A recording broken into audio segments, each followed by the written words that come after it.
Više su uvijek radili u graditeljstvu, a u zadnje vrijeme i u zdravstvu i poljoprivredi. Srednja škola Bedekovčina trenutno zapošljava do 30 djelatnika. Kolektiv je organiziran u 2 pedagoške jedinice, đački dom i nastava dakle, a znamo imamo graditeljsko učilište, medicinsko i poljoprivredno. Ove školske godine počeli smo sa 784 učenika u redovnom obrazovanju, raspoređeni u 30 različitih odjela. U učeničkom domu na početku godine bilo je 180 učenika na smještaju i prehrani. U sastavu škole kao ustrojbena jedinica radi Zavod za graditeljstvo i građevne materijale.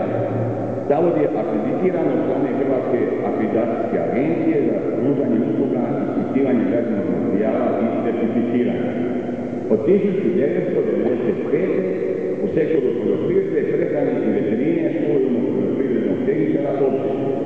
Iz pristupnih fondova Europske unije IPA 4. komponente prošle godine smo opremili pedagoški laboratorij te poboljšali uvjete za praktičnu nastavu zanimanja poljoprivrednih tehničara opće. Osim toga, stvaramo uvjete za pružanje usluga poljoprivrednim proizvođačima u smislu ispitivanja tla.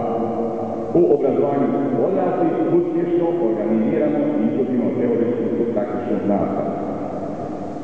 Zašto i kako smo prije 20 godina počeli školovati medicinske sestre, medicinske tehničare, a od prije 16 godina i fizioterapeutske tehničare? Naime, početkom Domovinskog rata ostali smo bez učenika, većinom iz zapadne Slavonije i Zadrijskog kraja, koje smo školovali uglavnom za potrebe građevinskih poduzeća i Zagreba.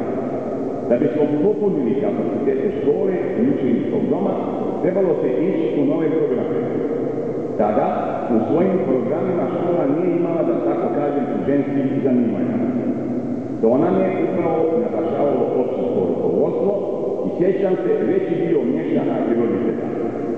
Tadašnja procjena ravnatelja Stjepana Koratića i užeg rukovodstva bila je da se ide u školovanje medicinskih sestara, medicinskih tehničara, tim više što tada u županiji niti jedna srednja škola nije školovala te programe.